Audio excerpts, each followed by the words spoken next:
بسم اللہ الرحمن الرحیم۔ السلام علیکم ورحمۃ اللہ وبرکاتہ۔ ناظرین، وہ فرعون جس کا ذکر قرآن پاک میں ملتا ہے، جو حضرت موسیٰ علیہ السلام کے دور میں پایا جانے والا فرعون تھا۔ فرعون بدبخت کا تعلق قبطیہ سے تھا اور اس کی عمر 400 سال تھی، اور 400 سال کی عمر میں نہ تو وہ کبھی بیمار ہوا اور نہ ہی کبھی اس کے سر میں درد ہوا، اور نہ ہی کوئی دشمن اس پر غالب آ سکا۔ اس کا چہرہ تانبے کی طرح چمکتا تھا، اسی وجہ سے یہودی اس کو قبوس کہا کرتے تھے۔ فرعون بادشاہ بننے سے پہلے محنت مزدوری اور تجارت کیا کرتا تھا۔ ایک دن یہ محنت مزدوری سے تنگ آ کر بازار کی طرف نکلا اور وہاں پر اس کی ملاقات بامان سے ہوئی۔ دیکھتے ہی دیکھتے ان دنوں بدبختوں کی ملاقات دوستی میں بدل گئی۔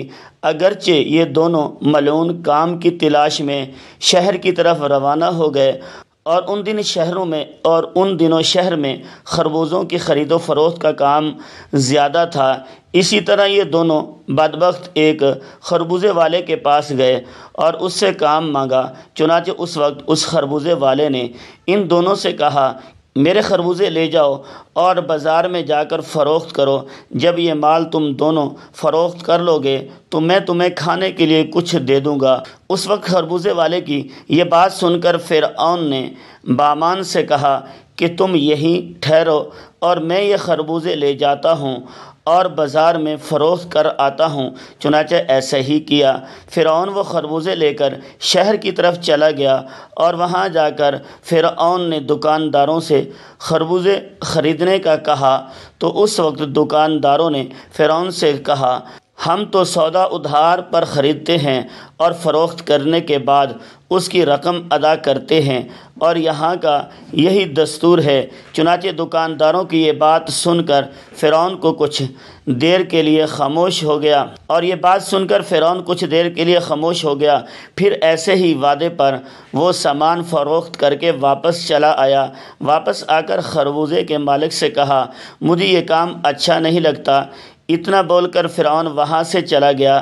اب فرعون کو کسی اچھے کام کی تلاش تھی جس کی وجہ سے فرعون زیادہ سے زیادہ مال و دولت اور روپیہ پیسہ کما سکے۔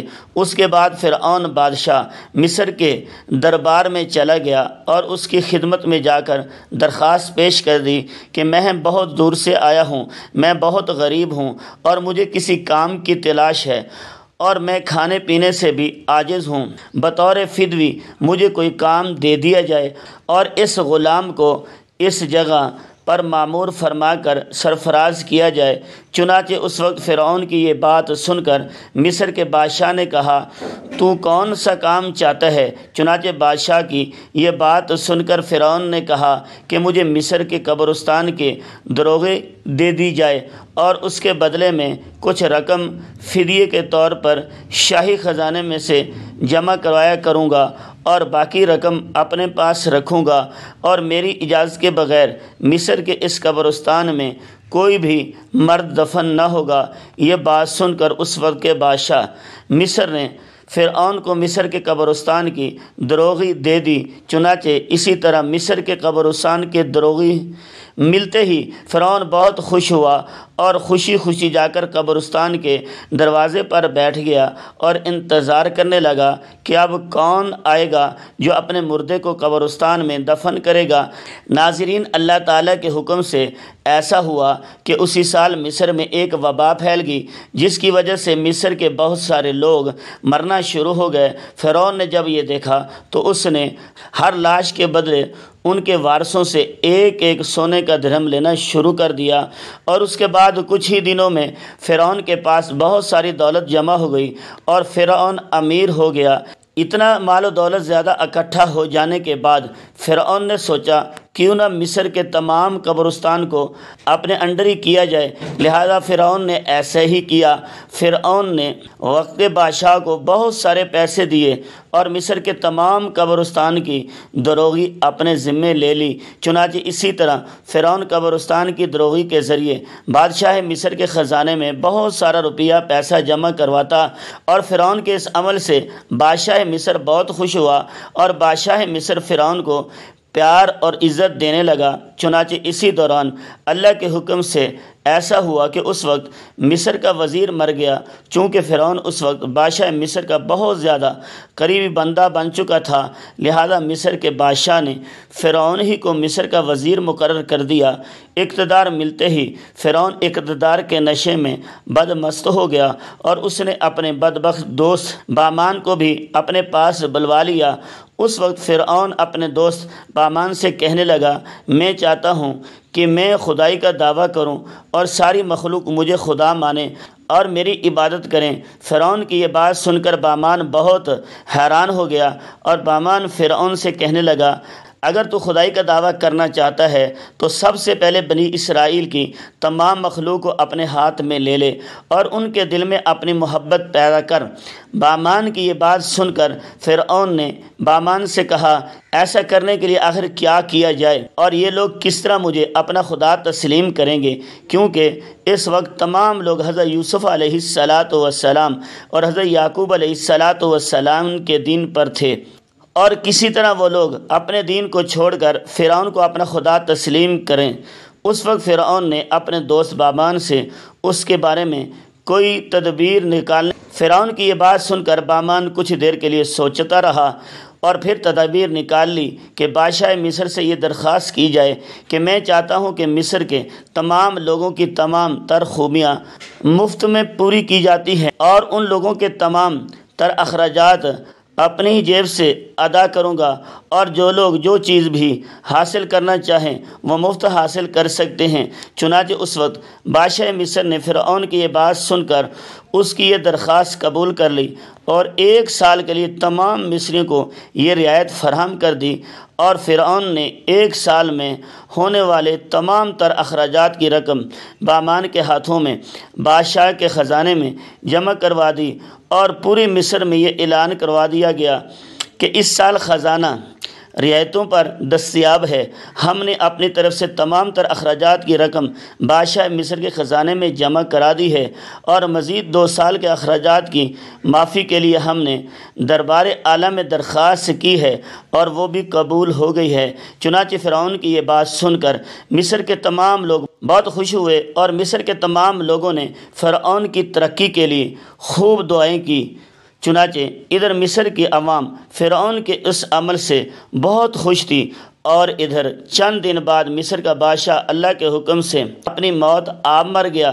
چنانچہ اس وقت مرنے والے بادشاہ کا کوئی بھی وارث نہ تھا جو اس کے تخت پر بیٹھتا اور اس کی بادشاہت کو سنبھالتا۔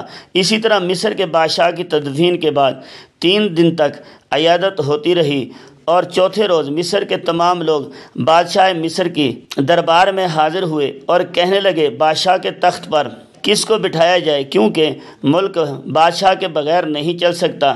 چنانچہ اس وقت مصر کے لوگوں نے فرعون سے یہ نیکی دیکھی تھی کہ فرعون نے 3 برس کا خزانہ مصر کے لوگوں پر معاف کروایا تھا، اور ان کے اخراجات کا خرچ اپنے پاس سے بادشاہ مصر کو دیا تھا۔ اس لیے مصر کے تمام لوگ فرعون کے اس عمل سے بہت زیادہ خوش تھے۔ فرعون کی یہ خیر خواہی دیکھ کر مصر کے لوگوں نے بدبخت فرعون کو بادشاہ کے تخت پر بٹھا دیا، اور اس طرح فرعون بدبخت مصر کا بادشاہ بن گیا۔ اس وقت لوگوں نے یہ خیال کیا، فرعون بہت اچھا انسان اور ہماری رعایا کا بہت اچھا خیال رکھے گا۔ اسی طرح جب یہ فرعون مصر کے وزیر سے مصر کا بادشاہ بنا تو اس وقت فرعون نے اپنے دوست بامان کو مصر کا وزیر مقرر کر دیا۔ فرعون مصر کا بادشاہ بنتے ہی اپنے دوست بامان سے کہنے لگا، اب پورے مصر میں ہماری بادشاہی ہے، ہم جو چاہیں وہ کر سکتے ہیں۔ اس وقت فرعون نے بامان سے کہا کہ اب کوئی ایسی تدبیر نکالو جس کی وجہ سے مصر کے تمام تر لوگ مجھے خدا ماننے لگیں اور میری عبادت کرنے لگیں۔ اس وقت بامان بدبخت نے فرعون کو یہ مشورہ دیا کہ جتنے بھی علماء دین ہیں جو تدریس کا کام کر رہے ہیں وہ سب کے سب دین کی تدریس کو ختم کر دیں اور لوگوں کے درمیان اسلام کی تبلیغ کا سلسلہ بالکل ختم کر دیا جائے، تاکہ آہستہ آہستہ تمام لوگ اپنے دین سے دور ہو جائیں اور اپنے دین سے بے خبر ہو جائیں، اور آئندہ آنے والی نسل دین سے بے خبر ہو اور جاہل پیدا ہوں۔ چنانچہ بامان کی یہ بات سن کر فرعون نے فوراً یہ حکم جاری کر دیا اور مصر کے اندر درس و تدریس کا یہ کام سلسلہ ختم کر دیا گیا، اور فرعون نے مصر کے اندر یہ حکم جاری کر دیا کہ کوئی بھی شخص مصر میں درس و تدریس نہ کرے ورنہ اس کو قتل کر دیا جائے گا۔ فرعون بادشاہ کا یہ حکم سنتے ہی درس و تدریس کا یہ سلسلہ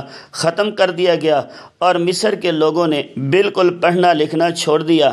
چنانچہ اس طرح درس و تدریس کا سلسلہ ختم ہونے کے بعد وقت گزرتا گیا اور وقت کے ساتھ ساتھ تمام لوگ جاہل بن گئے اور علم سے دور ہو گئے اور اپنے حقیقی خدا اللہ تعالیٰ کو بالکل بھول گئے۔ اس وقت مصر کے لوگوں کی یہ حالت ہو گئی کہ وہ جانوروں کی طرح جاہل بن گئے۔ اس وقت فرعون نے تمام مصر کے لوگوں کو یہ حکم جاری کیا کہ مصر کے تمام لوگ اپنے اپنے گھروں میں بت بنا کر اس کو سجدہ کیا کریں، اس کی پوجا کیا کریں۔ چنانچہ فرعون کا یہ حکم پاتے ہی ایک قوم جو اس وقت کثیر تعداد میں تھی، انہوں نے بتوں کی پوجا کرنا شروع کر دی اور ایسا ایسا یہ بت پرستی بڑھتی چلی گئی اور یہ سلسلہ 20 سال تک جاری رہا۔ پھر اس کے بعد فرعون نے مصر میں یہ اعلان کروایا اور اس اعلان میں یہ الفاظ لوگوں کے کانوں تک پہنچائے جس کا ذکر قرآن پاک میں یوں ملتا ہے، پس لوگوں کو جمع کیا اور لوگوں سے کہا میں ہوں رب تمہارا سب سے بڑا۔ اور اس طرح لوگ کئی سالوں تک بتوں کی پوجا کرتے رہے۔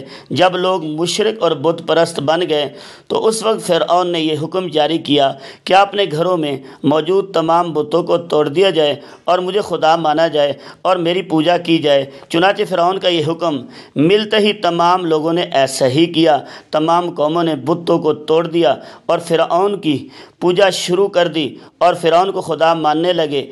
لیکن قبطی قوم کے علاوہ کوئی دوسرا فرعون کو خدا نہیں مانتا تھا۔ قبطی قوم واحد ایسی قوم تھی جو فرعون کو اپنا خدا مانتی تھی اور باقی تمام لوگ اللہ کی وحدانیت پر یقین رکھتے تھے اور اللہ تعالیٰ کو اپنا خدا مانتے تھے۔ اسی وجہ سے فرعون قبطیوں پر بہت مہربان تھا اور بنی اسرائیل کے مسلمانوں پر طرح طرح کے ظلم و ستم کیا کرتا تھا، کیونکہ بنی اسرائیل کی قوم حضرت یوسف علیہ السلام کے دین پر تھی۔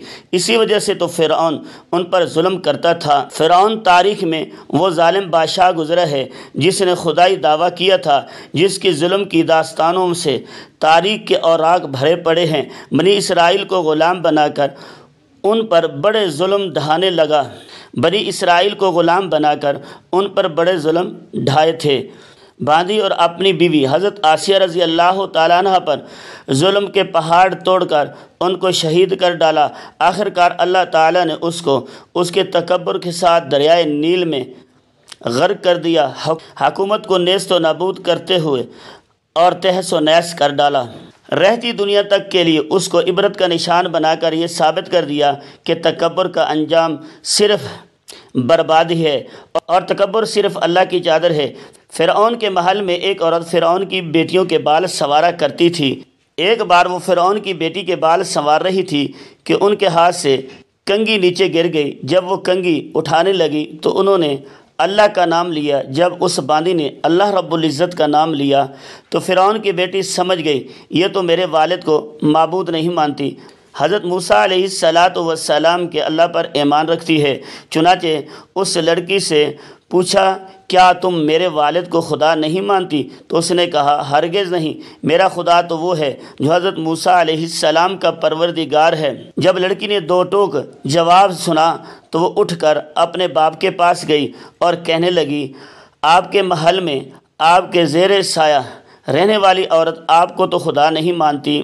بیٹی کی باتیں سن کر فرعون غصے میں آ گیا، چنانچہ وہ کہنے لگا میرے دربار میں جا کر اس عورت کو ایسی سزا دو، میں دربار میں جا کر اس عورت کو ایسی سزا دوں گا یا تو وہ موسیٰ علیہ السلام کے رب کو اللہ کہنے سے باز آ جائے گی یا پھر اپنی جان سے ہاتھ دھو بیٹھے گی۔ اب جب فرعون اپنے دربار میں پہنچا تو اس نے اس عورت کو اپنے پاس بلوایا اور کہنے لگا دیکھو بھائی، تو موسیٰ علیہ السلام کے اللہ کو اللہ کہنا چھوڑ دو، ورنہ کہنے لگی چھوڑ دو، وہ کہنے لگی ہرگز نہیں۔ تو اس نے اس کو بڑا ڈرایا دھمکایا، مگر وہ کہنے لگی کہ اب تم جو کچھ کر سکتے ہو کر لو، میں پیچھے نہیں ہٹوں گی۔ ان کا یہ دلیرانہ جواب سن کر فرعون نے اسے اپنے انا کا مسئلہ بنا لیا۔ چنانچہ فرعون نے حکم دیا کہ اس کو زمین پر لٹا دیا جائے، تو انہیں زمین پر لٹا دیا گیا۔ پھر حکم دیا گیا کہ ان کے دونوں ہاتھوں میں کیل گاڑ دیے جائیں۔ چنانچہ ان کے پاؤں میں کیل گاڑ دیے گئے تاکہ وہ حرکت نہ کر سکے۔ اسی دوران وزیر آیا اور اس نے فرعون سے کہا، اس کی ایک دودھ پیتی چھوٹی سی بچی بھی ہے، اگر اس کی بیٹی کو اس کے سامنے ہی قتل کر دو تو یہ اپنی بات سے مجبور ہو کر آپ کی بات کو مان جائے گی۔ اس کے بعد فرعون نے اس کی دودھ پیتی بچی کو گھر سے بلوایا اور اس کے سینے پر لٹا دیا۔ فرعون کہنے لگا، میں تمہاری اس بچی کو تمہارے ہی سامنے قتل کر دوں گا۔ باندی فرعون کی اتنی بڑی دھمکی سن کر بھی یہ کہنے لگی، اب میرے دل میں اطمینان اتنا بھر چکا ہے، میں اپنی آنکھوں سے بیٹی کو خون میں لت پت تڑپتا دیکھ سکتی ہوں، مگر میں اپنا ایمان کا خون نہیں دیکھ سکتی۔ چنانچہ باندی کے سینے پر اس کی معصوم بچی کی گردن کاٹ دی گئی۔ جب وہ بچی ٹھنڈی ہو گئی تو فرعون کہنے لگا، اب ہم تمہیں قتل کر دیں گے۔ وہ کہنے لگی، جو مرضی چاہے کر لے، میں پیچھے نہیں ہٹوں گی۔ بالآخر اس ظالم نے اس کو بھی شہید کر دیا۔ اس کے بعد فرعون جب حضرت مشاطہ کو شہید کروا کر اپنے گھر پہنچا تو اپنی بیوی حضرت آسیہ رضی اللہ تعالیٰ عنہ سے کہنے لگا کہ آج یہ واقعہ پیش آیا ہے کہ میں نے ایک عورت کو عبرتناک سزا دی۔ اس کی بیوی نے اسے کہا، ارے تیری ناس ہو، تو نے ایک معصوم بچی کی جان بھی لے لی اور ایک بے گناہ عورت کا قتل کیا۔ فرعون کہنے لگا، میں نے اس کو اس لیے عبرتناک سزا دی کہ وہ مجھے خدا نہیں مانتی تھی۔ یہ سن کر حضرت آسیہ رضی اللہ تعالیٰ عنہ نے کہا کہ خدا تو میں بھی تجھے نہیں مانتی، بلکہ تو ایک عام انسان ہے۔ جب فرعون نے یہ سنا تو وہ حیران رہ گیا، کیونکہ اسے حضرت آسیہ رضی اللہ تعالیٰ عنہ سے بڑی محبت تھی۔ حضرت آسیہ رضی اللہ تعالیٰ عنہ کو اللہ تعالیٰ نے بڑا حسن و جمال عطا کیا تھا۔ فرعون نے انہیں پوری قوم کی عورتوں میں سے چن کر ان کے حسن کی وجہ سے اپنی بیوی بنایا تھا، اس وجہ سے وہ ان سے بڑی محبت کرتا تھا۔ چنانچہ فرعون کہنے لگا، یہ تم کیسی باتیں کرتی ہو؟ وہ کہنے لگی، میں بالکل ٹھیک کہہ رہی ہوں، تو جھوٹا ہے۔ پروردگار تو وہی ہے جس کا پیغام لے کر حضرت موسیٰ علیہ السلام تشریف لائے ہیں۔ فرعون نے یہ بات سنی تو اسے بہت غصہ آیا، لہذا کہنے لگا، میں تمہارا بھی وہی حشر کروں گا جو میں نے مشاطہ کا کیا ہے۔